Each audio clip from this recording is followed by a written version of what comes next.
Veebruaris 1987. aastal, kui Eesti NSV ministrite nõukogu esimees Bruno Saul saabus oma kabinetti Toompeal, leidis ta oma laual dokumendi, mida seal ei oleks tohtinud olla. Moskva Kosplani salajane korraldus number 3072, punase templiga, mis kirjeldas plaani rajada Virumaa südamesse fosforiiditööstuse kompleks, mis oleks muutnud kolmandiku Eestis tööstuslikuks kõrbeks. Dokumendis oli kirjas täpne arv, 10 533 töötajat, keda planeeriti tuua Venemaalt ja Valgevenest järgmise 2 aasta jooksul. Aga kõige šokeerivam oli viimane lõik, kus seisis, et kohalikud võimud peavad projekti üksikasjad rahva eest varjama vähemalt kuni esimeste kaevanduste avamiseni. Miks see dokument kadus Sauli kabinetist juba järgmisel päeval? Kes võttis selle ära? Ja miks Bruno Saul, mees, kes oli kogu oma karjääri olnud lojaalne parteilane, hakkas järsku öösiti oma kabineti akna juurde seisma, vaadates alla Toompea nõlvale, nagu ootaks ta midagi vältimatu saabumist? Mis sundis teda valetama oma rahvale, kuigi ta teadis, et see vale võib maksma minna kõik? Bruno Saul ei olnud alati valetaja. 1953. aastal, kui ta astus Eestimaa kommunistliku partei ridadesse, oli ta noor idealist, kes uskus, et nõukogude süsteem toob tema rahvale õitsengut. Ta tõusis partei hierarhias kiiresti, liiga kiiresti, nagu hiljem mõned tema endised kolleegid sosistasid. 1976. aastal sai temast Eesti NSV ministrite nõukogu esimehe asetäitja ja 1984. aastal jõudis ta tippu esimehe kohale. Tema kabinet Toompeal oli kaunistatud Lenini portree ja punaste lippudega, aga tema kodus Nõmmel, nagu mäletavad naabrid, oli ta hoopis teistsugune mees. Ta kuulas salaja Soome raadiot, luges keelatud kirjandust ja rääkis oma naisele, et ta kardab tulevikku. Moskva ei küsi meilt kunagi luba, ütles ta ühel õhtul 1986. aastal, kui ta tuli koju pärast kohtumist Kremlis. Nad lihtsalt käsivad ja meie peame kuuletuma. Aga kui käsk tuli, käsk, mis võis hävitada Eestit, miks ta siis ei öelnud ei? Miks ta valis vaikimise, kui tema rahvas vajas hääle? Esimesed kuuldused fosforiiditööstuse plaanidest jõudsid avalikkuseni juhuslikult. Üks geoloog, kelle nimi oli Juhan Aare, sai kätte sisedokumendi, mis kirjeldas Moskva kavatsusi alustada maavarade kaevandamist Rakvere lähedal, Kabala ja Toolse piirkonnas. See ei olnud väike projekt, see oli gigantne tööstuskompleks, mis nõudnuks tuhandete hektarite metsa raadamist, põhjavee saastamist ja, mis kõige hullem, massilist sisserännet Nõukogude Liidu teistest osadest. Kui Aare viis selle informatsiooni Eesti televisiooni, algas paanika. Inimesed mäletasid veel hästi, kuidas Kohtla-Järve ja Narva olid muutunud venekeelseteks linnadeks pärast põlevkivitööstuse rajamist. Nüüd ähvardas sama saatus Virumaad, Eesti südant, kus veel kõlasid eesti keele puhtaimad murded ja kus iga talu oli olnud eestlaste käes sajandeid. Telefonid ministrite nõukogusse hakkasid helisema varahommikust hilisõhtuni. Inimesed nõudsid vastuseid. Nad nõudsid, et Bruno Saul, nende valitud juht, ütleks neile tõde. Aga Saul vaikis. Või veelgi hullem, ta valetas. Märtsis 1987. aastal andis Bruno Saul oma esimese avaliku kommentaari fosforiiditööstuse kohta. Ta seisis Toompea saalis, ümbritsetud ajakirjanikest ja parteifunktsionääridest ja ütles lause, mis jäi Eesti rahva mälluaastateks: midagi kohutavat ei toimu, me lihtsalt uurime võimalusi. See lause oli valetamine oma kõige puhtamal kujul. Saul teadis täpselt, mis toimub. Ta oli näinud Moskva plaane. Ta teadis, et uurimine oli lihtsalt sõna, millega varjata juba tehtud otsuseid. Aga ta valis lojaalsuse parteile, mitte oma rahvale. Miks? Kas ta kartis Moskvat? Kas ta kartis kaotada oma positsiooni, oma privileege, oma mugava elu Nõmme majas, kus tal oli lääneautod ja juurdepääs defitsiitkauplusele? Või oli ta lihtsalt nii sügavalt süsteemi sisse kasvanud, et ei suutnud enam näha vahet õige ja vale vahel? Tema endised kolleegid, kes nõustusid rääkima alles aastakümneid hiljem, kirjeldasid teda kui meest, kes oli lõksus süsteemis, mida ta ei julgenud kahtluse alla seada, sest kahtlus tähendanuks hävingut. Aga Eesti rahvas ei olnud lõksus. Kevadel 1987. aastal algas liikumine, mida hiljem hakati kutsuma fosforiidisõjaks. Tudengid Tartu Ülikoolist ja Tallinna Polütehnilisest instituudist hakkasid korraldama proteste. Nad kandsid kollaseid T-särke, millel oli kirjas fosforiit. Ei, aitäh! Lause, mis muutus sümboliks. Need noored inimesed, kes olid sündinud Nõukogude süsteemi ja kasvanud üles punase propagandaga, tegid midagi ennekuulmatut. Nad ütlesid ei Moskvale. Nad ei kartnud KGB-d, nad ei kartnud arreteerimist, nad ei kartnud isegi seda, et nende nimed võivad sattuda mustadesse nimekirjadesse, mis tähendanuks karjääri lõppu. Nad kartsid ainult ühte, et nende maa, nende Eesti, võib kaduda. Ja nad vaatasid Toompea poole, oodates, et nende valitsus, nende juhid, seisaksid nende kõrval. Aga Bruno Saul ei seisnud. Ta istus oma kabinetis, allkirjastas dokumente, mida Moskva saatis, ja lootis, et torm möödub. Aga torm ei möödunud. See kasvas. Aprillis 1987. aastal toimus esimene suur miiting Tallinna Lauluväljakul. Tuhandeid inimesi, tudengeid, õpetajaid, teadlasi, tavalisi töölisi kogunes kokku, et nõuda fosforiiditööstuse plaanide peatamist. See ei olnud enam lihtsalt ökoloogiline küsimus. See oli muutunud rahvuslikuks küsimuseks. Inimesed mõistsid, et kui Moskva saab oma tahtmise, kui 10 000 Vene töötajat tuuakse Virumaale, siis Eesti demograafiline tasakaal muutub pöördumatult. Eestlased muutuksid vähemuseks omas maal. See oli eksistentsiaalne oht. Ja kõik vaatasid Bruno Sauli poole. Mida ta teeb? Kas ta kaitseb oma rahvast? Aga Saul jäi vait. Tema ainus reaktsioon oli saata politsei miitingule, et tagada avalik kord. See oli signaal, et ta ei ole rahva poolel. Ta on süsteemi poolel. Ja see signaal muutis teda rahva silmis vaenlaseks. Aga oli üks hetk, üks öö, kui Bruno Saul peaaegu murdus. See oli mai lõpus 1987. aastal, kui ta sai Moskvas telefonikõne. Helistaja oli kõrge Gosplan'i ametnik, kelle nimi jääb siia dokumenti kirjutamata, sest see mees elab veel täna ja tema roll selles loos on liiga ohtlik avalikustada. Aga see, mida ta Saulile ütles, muutis kõike. Bruno Petrovitš, ütles ta vene keeles, te peate mõistma, et see projekt toimub. Kas te olete meiega või mitte? See ei olnud küsimus. See oli ähvardus. Saul teadis, mida see tähendas. Kui ta ütleb ei, siis tema karjäär on läbi. Aga mitte ainult karjäär, tema vabadus, võib-olla isegi tema elu. Nõukogude süsteemis ei olnud ruumi kangelastele, kes ütlesid ei. Oli ainult ruumi neile, kes kuuletusid. Ja Saul kuuletus. Ta pani telefoni ja istus oma kabinetis tunde, vaadates seina. Tema naine ütles hiljem, et ta tuli sel ööl koju nagu kummitus, kahvatu, vaikne, kustunud. Ma ei saa midagi teha, sosistas ta. Ma ei saa kedagi päästa. Aga kui Bruno Saul ei suutnud päästa oma rahvast, siis kes suutis? Vastus tuli ootamatust kohast. Juunis 1987. aastal avaldas Eesti Teaduste Akadeemia ekspertide grupp raporti, mis tõestas, et fosforiiditööstus hävitaks Virumaa põhjavee järgmiseks sajandiks. See ei olnud poliitiline dokument, see oli teaduslik fakt.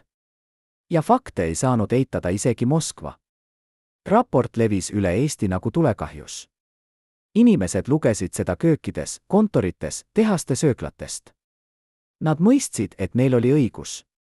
Nad mõistsid, et nende hirm ei olnud irratsionaalne. Ja nad mõistsid veel midagi, et nende valitsus, nende Bruno Saul, oli valetanud neile.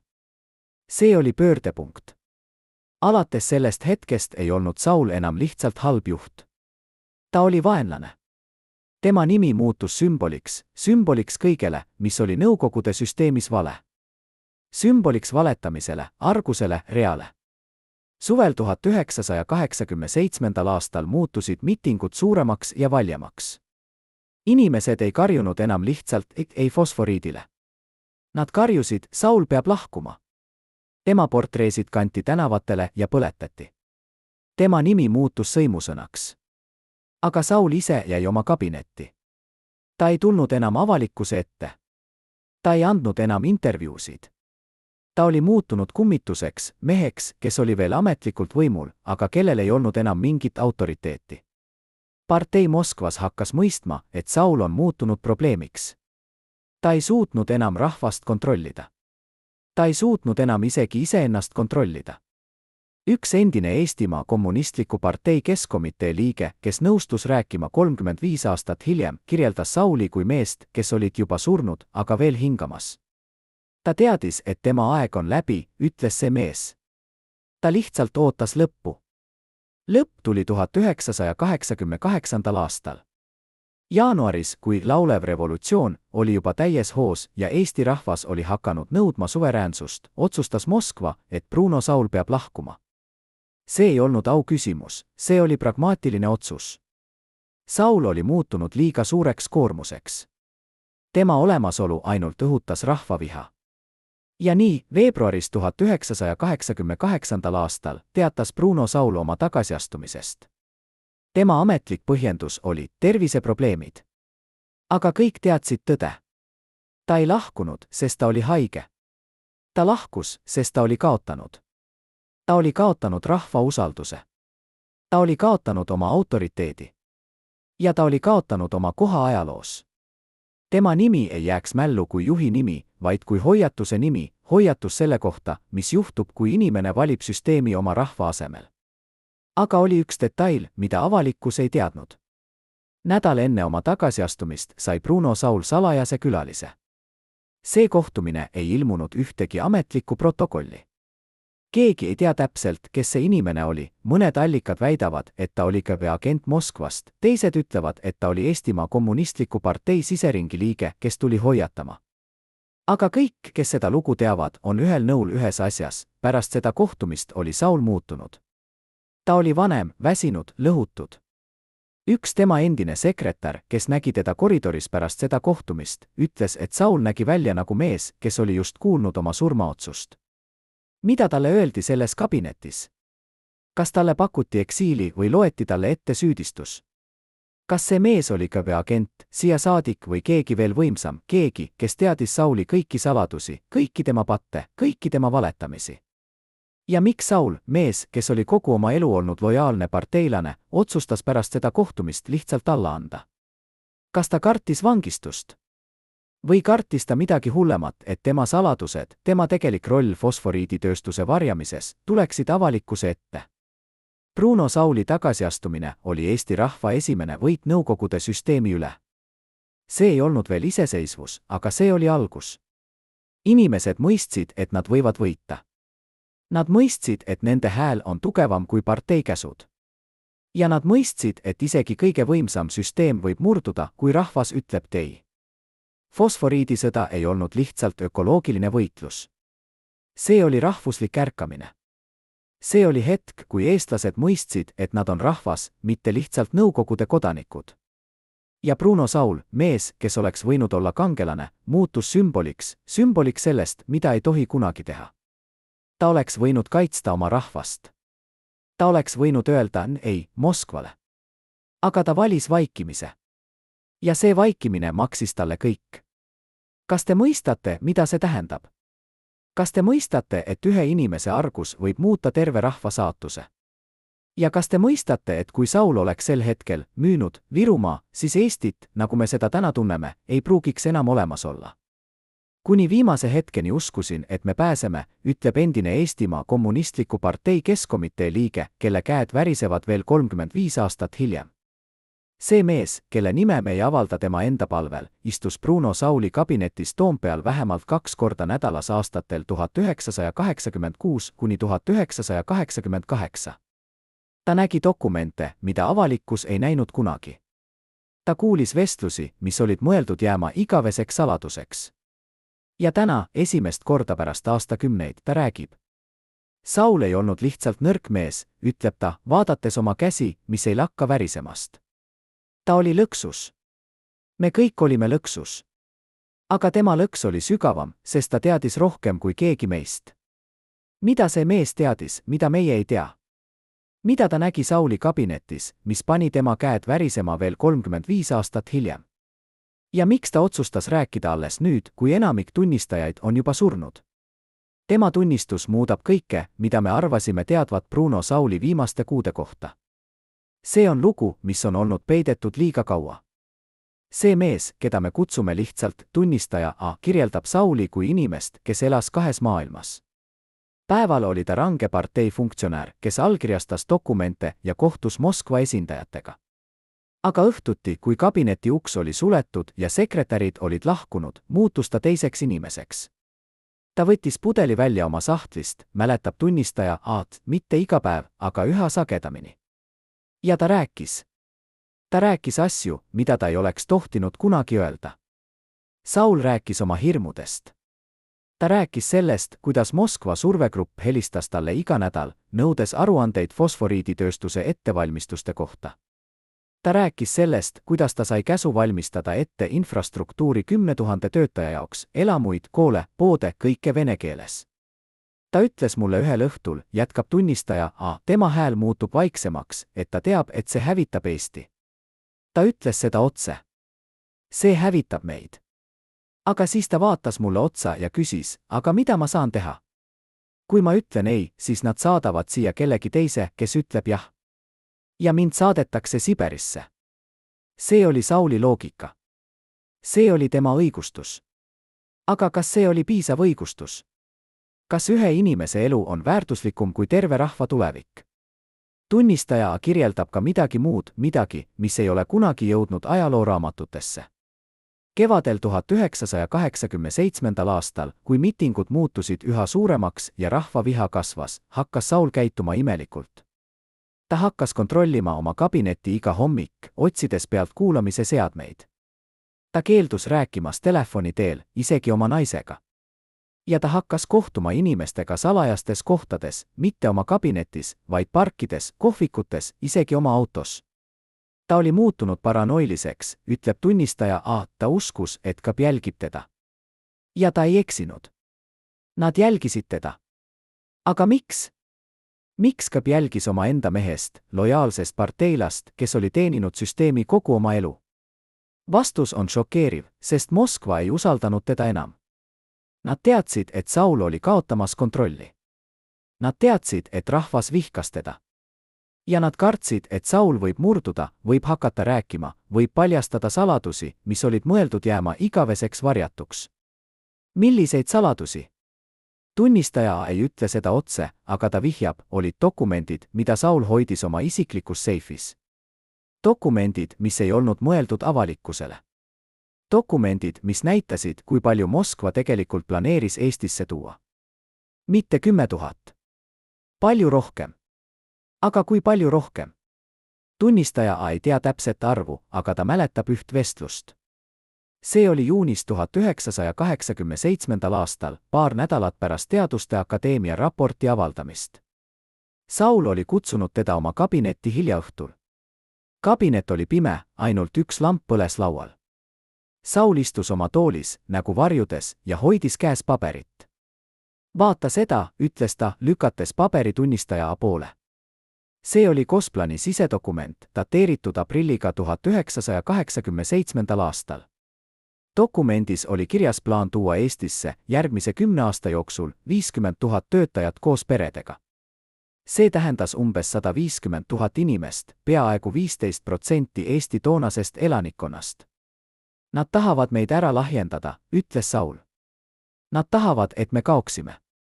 Tunnistaja mäletab, et ta ei suutnud midagi öelda. Ta lihtsalt vaatas numbrit, 150 000. Ja siis Saul võttis paberi tagasi, pani selle oma seifi ja ütles, keegi ei tohi seda kunagi teada saada. Kui see läheb avalikuks, siis on mäss. Ja mässu korral tulevad tankid. Aga miks Saul näitas seda dokumenti tunnistajale?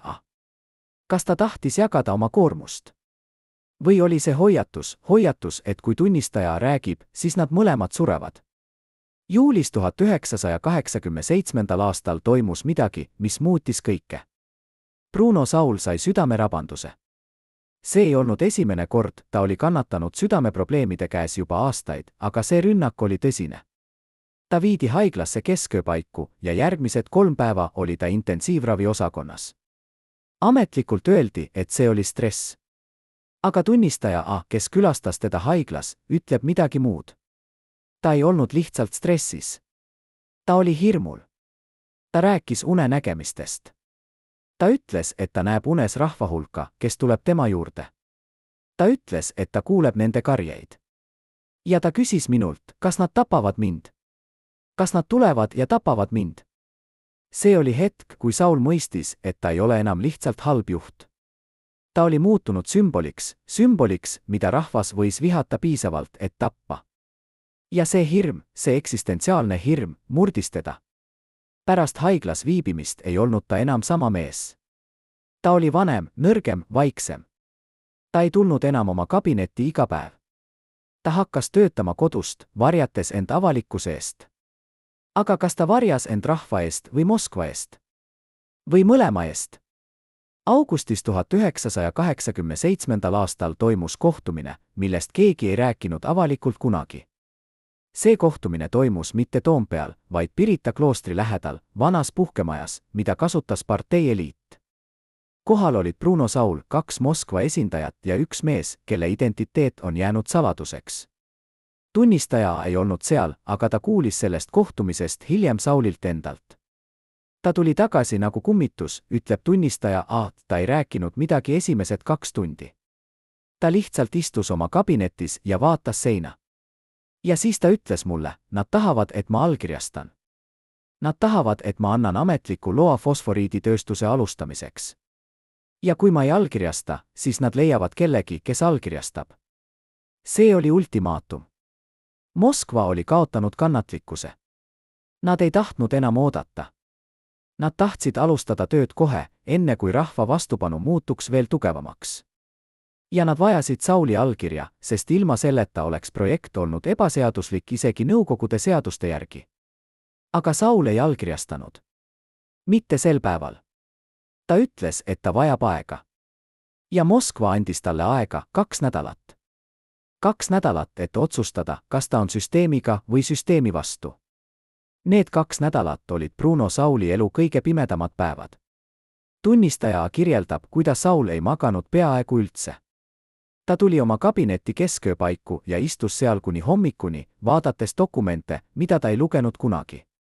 Ta helistas oma naisele iga õhtu, aga ei rääkinud midagi olulist, lihtsalt küsis, kuidas ta tunneb end, kas lapsed on terved, kas kõik on korras. Ta oli hüvasti jätmas, ütleb tunnistaja, ta valmistus millekski. Aga milleks?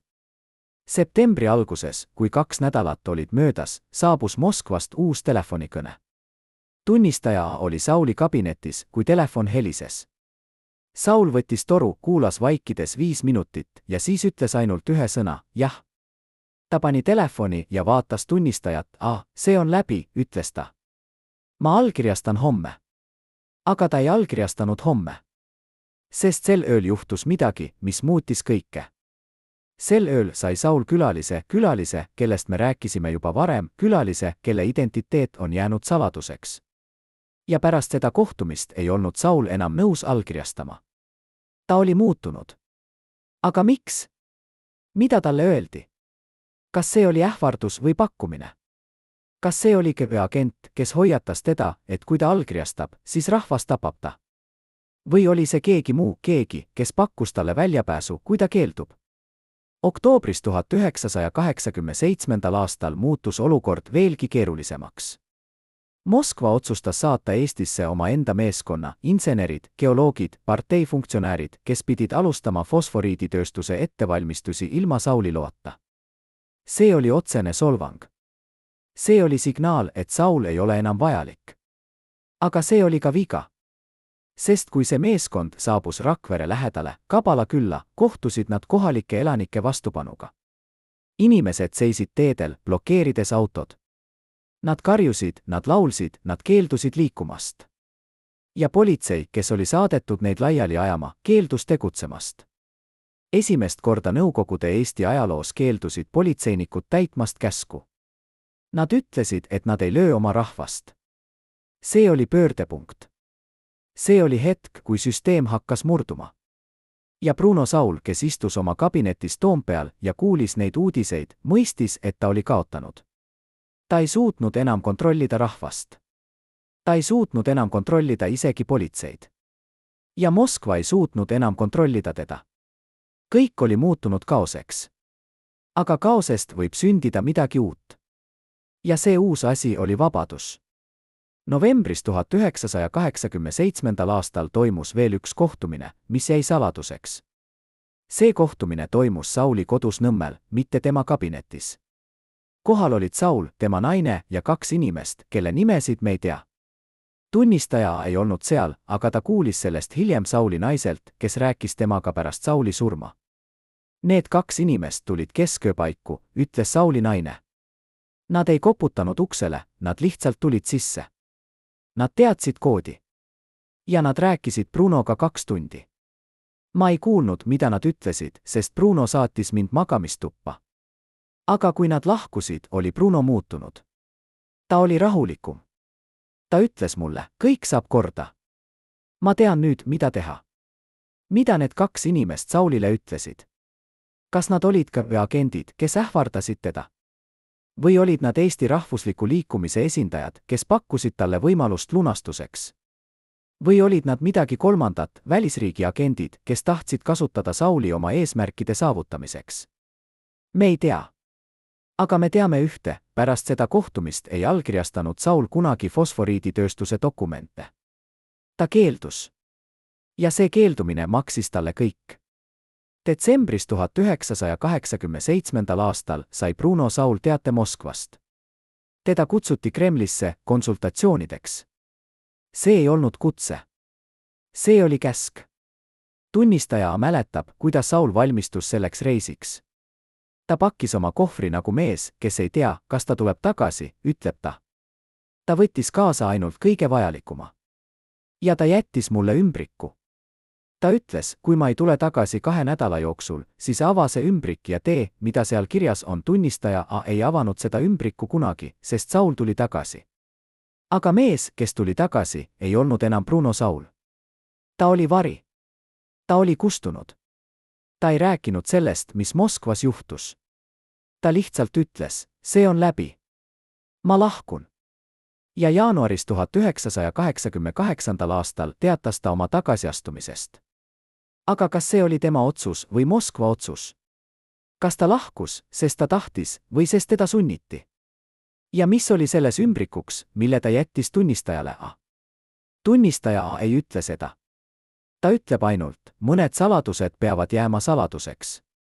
Mõned tõed on liiga ohtlikud. Bruno Sauli lugu ei lõppenud tema tagasiastumisega. Ta elas veel 20 aastat pärast seda vaikses majas Nõmmel, varjatuna avalikkuse eest. Ta ei andnud kunagi intervjuusid. Ta ei kirjutanud kunagi memuaare. Ta lihtsalt elas nagu kummitus, nagu mees, kes oli juba surnud, aga kelle süda veel lõi. Tema naabrid mäletavad teda kui vaikset, kurba meest, kes kõndis iga päev parki, aga ei rääkinud kellegagi. Üks naaber ütles, ta vaatas alati üle õla, nagu ootaks ta, et keegi tuleb tema järele. Kas ta kartis ka veed? Kas ta kartis rahva kättemaksu? Või kartis ta midagi muud, omaenda südametunnistust? 1999. aastal, kui Eesti sai iseseisvaks, ei tähistanud Bruno Saul seda koos teistega. Ta jäi koju. Ja kui ajakirjanikud tulid tema juurde, paludes kommentaari, ütles ta ainult, ma ei ole kangelane. Ma ei ole ka kurjategija. Ma olin lihtsalt mees, kes oli valel ajal vales kohas. Aga kas see on piisav? Kas see õigustab tema vaikimist, tema valetamist, tema argust? Või on see lihtsalt veel üks vabandus, mida me oleme kuulnud liiga palju kordi ajaloo jooksul? Kujutage ette, et olete üks 12 inimesest, kes teadsid Saulist kõike, iga meditsiinilist saladust, iga evakuatsiooniplaani, iga varjatud tunnelit Tallinna all.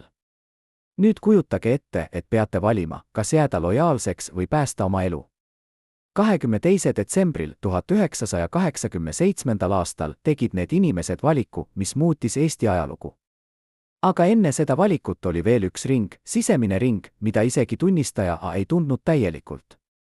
See oli grupp, kellel ei olnud ametlikku nime, kellel ei olnud kabinetis kohta, aga kes kohtusid iga kuu esimesel esmaspäeval Sauli erakorteris Toompea jalamil. Nad ei jätnud protokolle. Nad ei kasutanud telefone. Nad rääkisid ainult silmast silma, sest nad teadsid, üks vale sõna, üks pealtkuulatud vestlus ja nad kõik kaoksid. Kes olid need 12? Miks just 12? Ja mis sundis neid lõpuks Sauli maha jätma, kui ta neid kõige rohkem vajas? Need 12 ei olnud juhuslikud inimesed. Igaüks neist oli valitud Moskva poolt isiklikult, mitte Sauli poolt. See oli esimene märk, et Saul ei olnud kunagi tõeline juht, vaid lihtsalt nägu, mida rahvale näidati. Tõeline võim oli nende 20 kätes. Seal oli 3 kolonelleitnanti, 2 Gosplan'i esindajat, 4 partei ideoloogia sekretäri, 2 arsti ja 1 mees, kelle ametit keegi ei teadnud. Seda meest kutsuti lihtsalt vaatleja. Ta ei rääkinud kunagi kohtumistel. Ta lihtsalt istus nurgas, tegi märkmeid ja kadus enne teisi. Üks endine grupiliige, kes nõustus rääkima tingimusel, et tema nime ei avaldata kunagi, kirjeldab vaatlejat kui kõige hirmutavamat inimest, keda ta eales kohanud on. Ta ei vajanud sõnu, ütleb see inimene, kelle hääl väriseb veel täna. Ta lihtsalt vaatas sind ja sa teadsid, et ta teab kõike. Kõike, mida sa oled teinud, kõike, mida sa oled mõelnud. Ja sa teadsid, et kui sa teed ühe vale liigutuse, siis ta annab märku ja sa kaod. Kes oli see mees? Kas ta oli resident? Moskva saadik? Või midagi veel salapärasemat, välisriigi agent, kes oli infiltreerunud süsteemi nii sügavale, et isegi Moskva ei teadnud tema tõelist lojaalsust? Nende 20 kohtumised ei olnud tavalised partei koosolekud. Seal ei räägitud ideoloogiast ega 5-aastaku plaanidest. Seal räägiti ellujäämisest.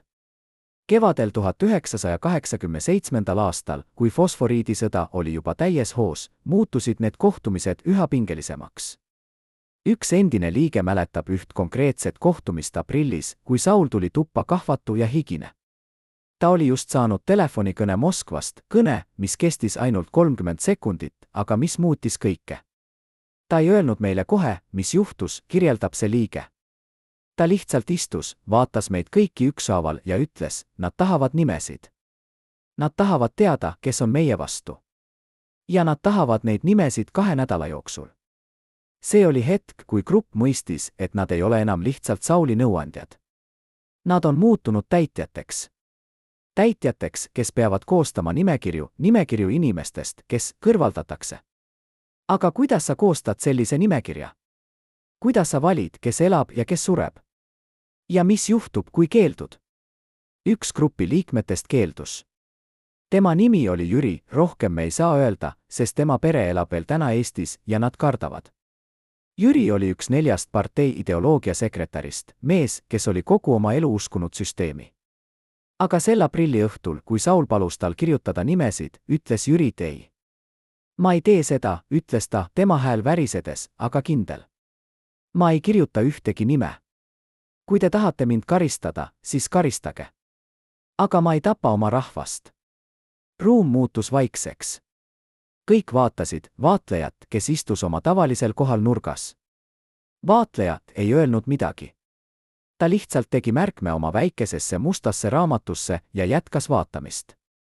Jüri lahkus kohtumiselt ja ei tulnud kunagi tagasi. 2 nädalat hiljem leiti tema auto Pirita tee äärest, mootor veel soe, aga Jüri oli kadunud. Tema keha ei leitud kunagi.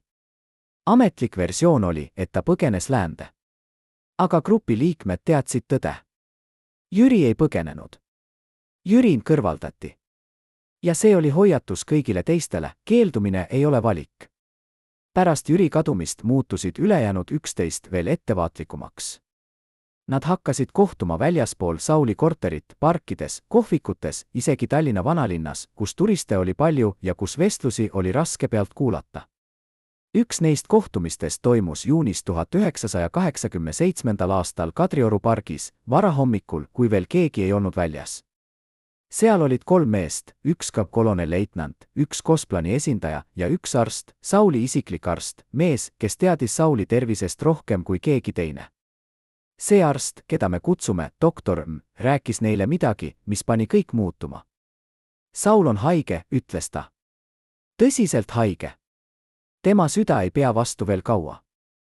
Võib-olla aasta, võib-olla vähem. Ja tema meel on murdumas. Ta näeb asju, mis ei ole seal. Ta kuuleb hääli. Ta ei maga. Ta ei söö. Ta on muutumas hulluks. Kolonelleitnant küsis, kas ta on veel kasulik. Doktor vaatas teda ja ütles, ei. Ta on muutunud koormuseks. See oli otsus. Saul pidi minema. Aga kuidas? Kas nad tapavad ta? Kas nad saadavad ta Siberisse? Või leiavad nad mõne muu viisi? Sauli tervise halvenemine ei olnud saladus ainult 12-le. Tema naine nägi seda iga päev. Tema sekretärid nägid seda. Isegi tema juhid Moskvas hakkasid seda märkama. Aga see, mida avalikkus ei teadnud, oli see, kui hull olukord tegelikult oli. Doktor M, kes rääkis esimest korda 35 aastat hiljem, kirjeldab Sauli viimaste kuude tervislikku seisundit kui aeglast surma. Ta võttis tablette iga päev, ütleb doktor M, südametablette, rahusteid, uinuteid. Tema öökapp oli täis ravimeid. Aga need ravimid ei aidanud enam. Tema keha oli harjunud nendega. Ja tema meel oli juba kuhugi mujale läinud. Doktor M kirjeldab üht konkreetset juhtumit augustis 1987. aastal, kui Saul helistas talle kesköö paiku ja karjus telefoni. Nad on siin. Nad on minu majas. Ma kuulen neid. Doktor M läks kohe Sauli juurde ja leidis ta istumas oma magamistoa nurgas, käes püstol, mida ta oli saanud KGB-lt aastakümneid tagasi. Keegi ei olnud seal, ütleb doktor M, maja oli tühi. Aga Saul oli veendunud, et keegi jälitab teda. Ta ütles, et ta nägi varje, kuulis samme. Ma andsin talle rahustit ja jäin temaga kuni hommikuni. Aga ma teadsin, et see ei ole lihtsalt stress. See on midagi hullemat. See on psühhoos. Septembris 1987. aastal toimus veel üks salajane kohtumine, millest isegi 12 ei teadnud. See kohtumine toimus mitte Eestis, vaid Moskvas, Kremli siseruumides, kus ainult kõige võimsamad inimesed said siseneda. Kohal olid 2 meest, üks oli kõrge KGB-ametnik, teine oli Eesti NSV partei esimene sekretär Karl Vaino. Nad arutasid Sauli saatust. KGB-ametnik ütles, Saul on muutunud probleemiks. Ta ei suuda enam kontrollida olukorda. Rahvas vihkab teda. Ja ta ise on murdumas. Me peame teda asendama. Vaino nõustus, aga küsis, kellega? Kes võtab tema koha? KGB-ametnik naeratas ja ütles, see ei ole teie mure. Me juba teame, kes tuleb. Teie mure on see, kuidas me Sauli eemaldame nii, et see ei näeks välja nagu karistus. See peab näima nagu tema enda otsus. Ja nii see plaaniti. Saul pidi vabatahtlikult tagasi astuma, põhjendades seda tervisega. Aga kui Saul keeldub, siis me leiame muu viisi, ütles KGB-ametnik. Meil on alati muid viise. Oktoobris 1987. aastal sai Saul teada sellest plaanist. Keegi 12 me ei tea, kes rääkis talle. See oli reetmine, aga see oli ka hoiatus. Nad tahavad sind eemaldada, ütles see inimene Saulile. Kas sa astud tagasi vabatahtlikult või nad sunnivad sind? Saul küsis, ja kui ma keeldun? Vastus oli lihtne, siis sa kaod. Nagu Jüri. Saul mõistis, et tal ei ole valikut. Aga ta ei tahtnud minna vaikselt. Ta tahtis midagi teha, midagi, mis jääks ajalukku, midagi, mis näitaks, et ta ei olnud lihtsalt nõrk mees. Ja nii ta tegi midagi ootamatut, ta hakkas koguma dokumente. Dokumente, mis tõestaksid Moskva plaane. Dokumente, mis näitaksid, kui palju inimesi oli planeeritud Eestisse tuua. Dokumente, mis paljastaksid kogu süsteemi. Ta pani need dokumendid oma isiklikku seifi ja ütles oma naisele, kui mulle midagi juhtub, siis need peavad jõudma avalikkuse ette. Aga need dokumendid ei jõudnud kunagi avalikkuse ette. Sest üks öö enne Sauli tagasiastumist kadusid need. Keegi murdis tema seifi lahti ja võttis kõik. Kes? Kuidas? Ja kus need dokumendid on täna?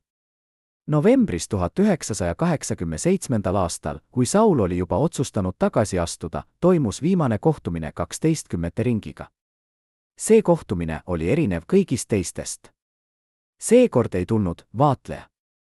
Esimest korda 3 aasta jooksul oli tema tool tühi. Ja see tühjus oli märk, et kõik oli juba otsustatud, et enam ei olnud vaja vaadata ega kontrollida. Saul istus oma tavalisel kohal, aga ta ei rääkinud. Ta lihtsalt kuulas, kuidas ülejäänud 11 arutasid tema järglast, arutasid, kuidas fosforiiditööstuse projekt peatatakse, ajutiselt, arutasid, kuidas rahvast rahustatakse. Ja siis, kohtumise lõpus, ütles üks kolonelleitnantidest midagi, mis jäi kõigile meelde. Bruno Petrovitš, te teenite süsteemi hästi. Aga nüüd on aeg minna. Minge väärikalt. Ja ärge kunagi rääkige sellest, mida te teate. Sest kui te räägite, siis me kõik sureme. Saul vaatas teda ja küsis, kas see on ähvardus. Kolonelleitnant naeratas ja ütles, ei. See on tõotus. Detsembris 1987. aastal, vaid mõni päev enne oma tagasiastumist, tegi Saul midagi, mida keegi ei oodanud. Ta läks Kadrioru parki, üksi, ilma turvata, ja istus seal pingil 2 tundi. Üks juhuslik jalutaja, kes teda nägi, kirjeldas hiljem, et Saul nägi välja nagu mees, kes on juba surnud. Ta lihtsalt istus seal, vaadates tühja õhku, ja ma nägin, et ta nutab, ütles see jalutaja. Ma ei teadnud, kes ta on, aga ma nägin, et see on mees, kes on kaotanud kõik. Miks Saul seal oli? Kas ta mõtles oma elule? Kas ta kahetses oma valikuid? Või oli ta lihtsalt väsinud valetamisest, väsinud hirmust, väsinud sellest, et olla mees, keda kõik vihkavad? Me ei tea. Aga me teame ühte, see oli viimane kord, kui keegi nägi Bruno Sauli avalikus kohas enne tema tagasiastumist. Pärast seda ta kadus. Ta muutus kummituseks. Ja kui ta lõpuks ilmus uuesti, et teada anda oma lahkumisest, oli ta juba teine inimene, kellel ei olnud enam midagi kaotada, sest ta oli juba kõik kaotanud. Esimest korda 35 aasta jooksul nõustub mees, kes vastas Bruno Sauli isikliku julgeoleku eest, rääkima kaameratele. See, mida ta meile räägib viimaste nädalate kohta enne Sauli tagasiastumist, keerab pea peale kõik, mida te arvate end teadvat. Alates privaatvestlustest Bruno ja tema naise vahel kuni meeleheitlike põgenemisplaanideni, kuni hetkeni, mil nad mõistsid, et kõik on läbi. See on eksklusiivne tunnistus, mis hoiab teid hinge kinni. Selle mehe nimi on Rein ja ta oli Sauli isikliku turvameeskonna ülem aastatel 1985 kuni 1988. Ta nägi Sauli iga päev, mõnikord iga tund. Ta teadis asju, mida isegi 12 ei teadnud. Ja täna, esimest korda, ta räägib. Saul ei olnud see mees, keda inimesed arvasid teda olevat, alustab Rein, istudes oma kodus Tallinnas, käed rüpes, pilk kaugel. Ta ei olnud kuri. Ta ei olnud isegi nõrk. Ta oli lihtsalt lõksus. Ja ta teadis seda. Iga päev, kui ma nägin teda, nägin ma meest, kes ootas lõppu. Aga mis oli see lõks? Kes selle püstitas? Ja miks Saul ei suutnud sellest välja murda, isegi kui ta teadis, et see hävitab teda? Rein kirjeldab Sauli viimaste kuude rutiini kui midagi peaaegu rituaalset. Iga hommik kell 7 algas samal viisil. Saul ärkas, võttis oma südametablette, mitte 1 või 2, vaid 5 erinevat ravimit ja istus siis oma magamistoa akna ääres, vaadates välja Nõmme tänavatele. Ta ei rääkinud midagi esimese tunni jooksul, mäletab Rein. Ta lihtsalt istus seal, vaatas ja mõnikord ma nägin, et tema huuled liiguvad, nagu ta räägiks kellegagi, aga seal ei olnud kedagi. Kas Saul palvetas?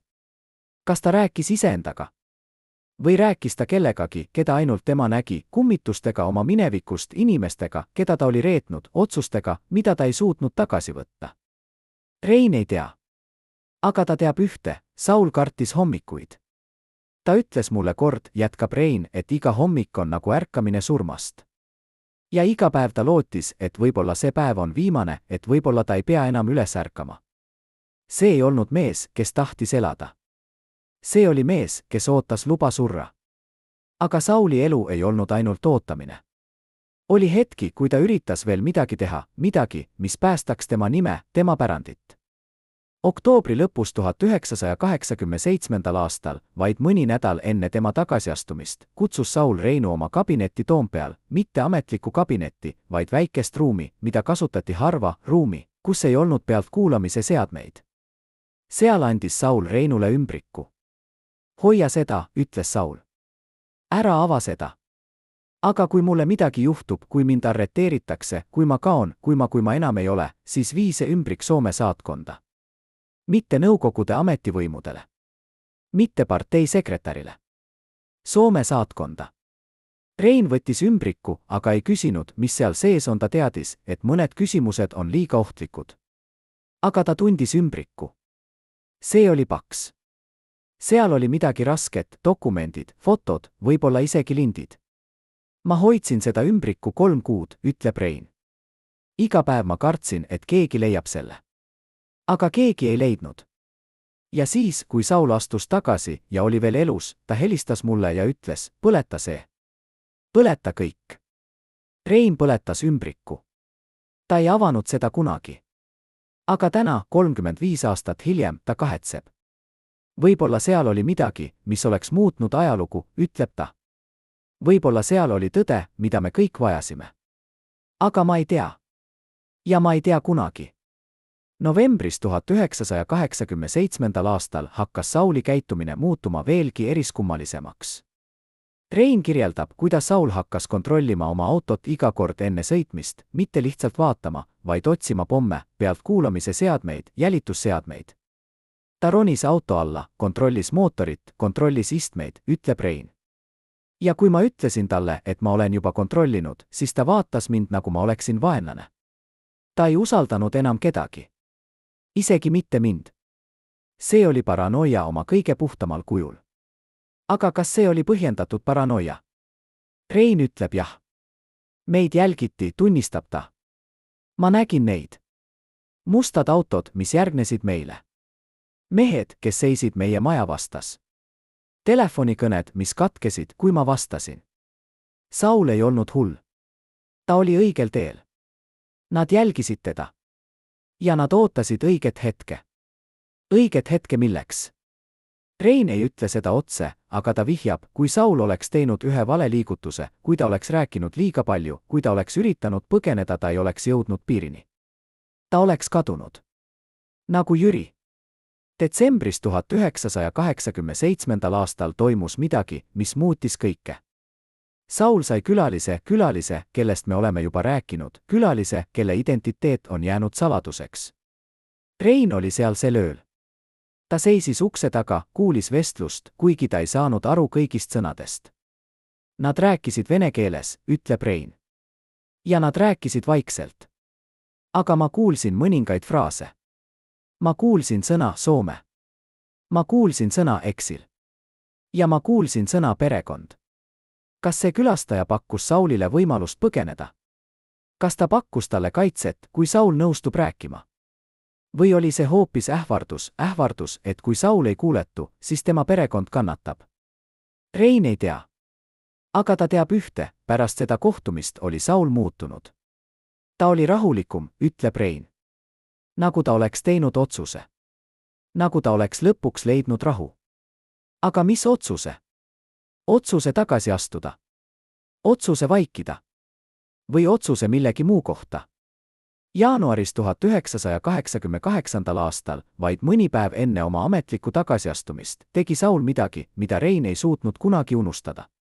Nad olid koos autos, sõitmas Toompea poole, kui Saul ütles äkki, peata auto. Rein peatas.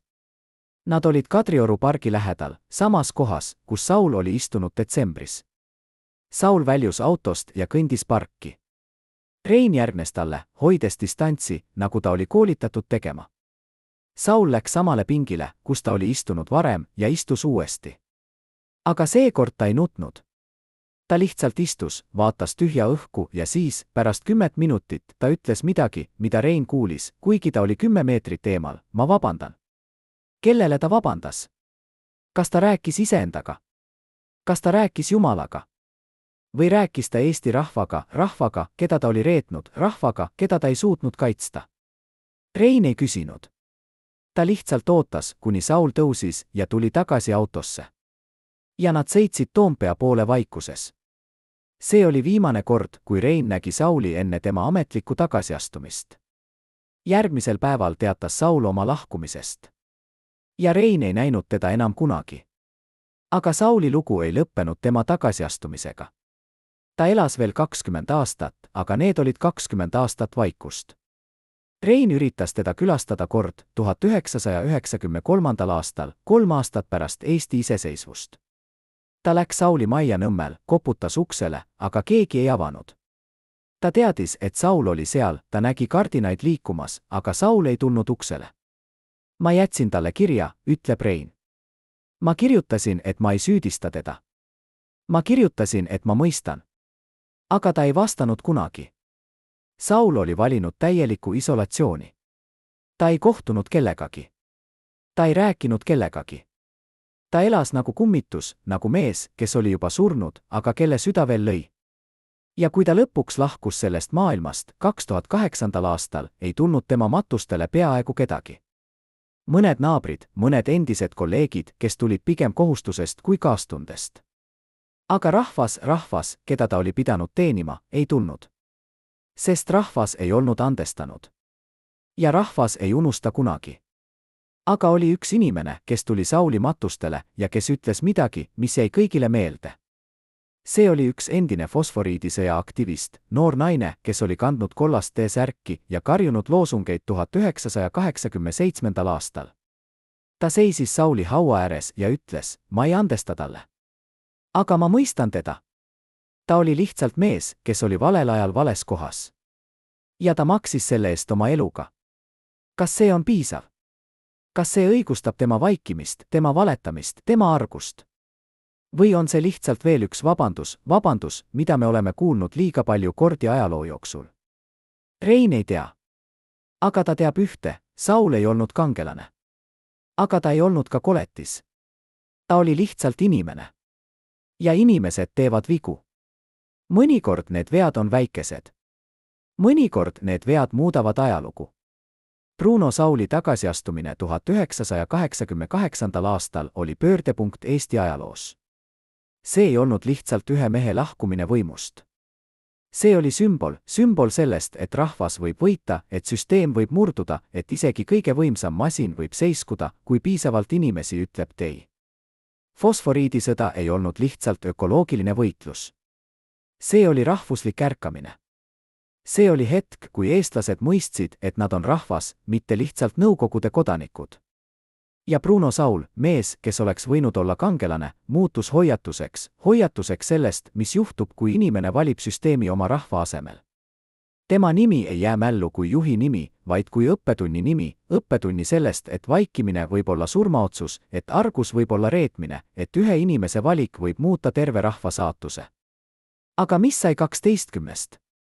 Mis sai nendest meestest, kes istusid Sauli erakorteris ja otsustasid Eesti saatust? Enamik neist kadus pärast Sauli tagasiastumist. Mõned lahkusid Venemaale, mõned said uusi ametikohti teistes Balti vabariikides, mõned lihtsalt kadusid, nagu Jüri, nagu nii paljud teised, kelle nimed ei jõudnud kunagi ajalooraamatutesse. Aga üks neist jäi. Üks neist elas Eestis veel 20 aastat pärast iseseisvust, vaikides, varjates, oodates. Ja siis, 1999. aastal, ta rääkis. Ta andis intervjuu ühele väikesele ajalehele, intervjuu, mida peaaegu keegi ei märganud. Aga selles intervjuus ta ütles midagi, mis muudab kõike. Me kõik teadsime, et Saul ei olnud tõeline juht. Me kõik teadsime, et tõeline võim oli Moskvas. Aga me kõik mängisime mängu. Ja mäng maksis meile kõigile. Mõnedele rohkem kui teistele. Kes oli see mees? Kas ta oli üks kolonelleitnantidest? Üks Kosplani esindajatest? Või oli ta vaatleja, mees, kes istus nurgas ja tegi märkmeid, mees, kelle identiteet on jäänud saladuseks veel täna? Fosforiidisõja pärand on keeruline. Ühelt poolt see oli võit, mis näitas, et rahvas võib muuta ajalugu. Teiselt poolt see oli hoiatus sellest, kui habras on vabadus, kui kerge on kaotada kõik, kui üks inimene, üks otsus, üks vaikimine võib muuta kõike. Täna, 35 aastat hiljem, on Virumaa endiselt seal. Metsad on endiselt seal. Põhjavesi on endiselt puhas. Aga kui Saul oleks allkirjastanud need dokumendid, kui ta oleks öelnud jah Moskvale, kui ta oleks valinud oma karjääri oma rahva asemel, siis Eestit, nagu me seda täna tunneme, ei pruugiks enam olemas olla. See on tõde, mida me ei tohi kunagi unustada.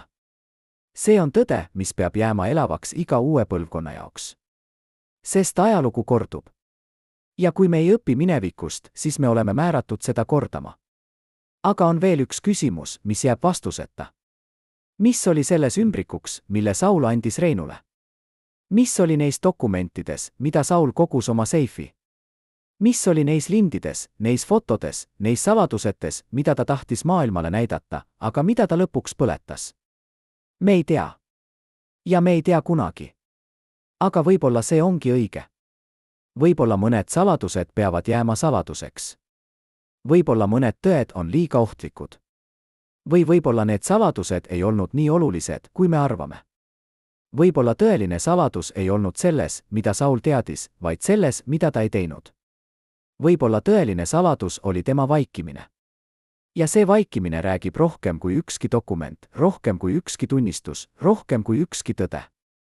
Bruno Sauli lugu on lugu argusest, reetmisest ja lunastusest, mida ei tulnud kunagi.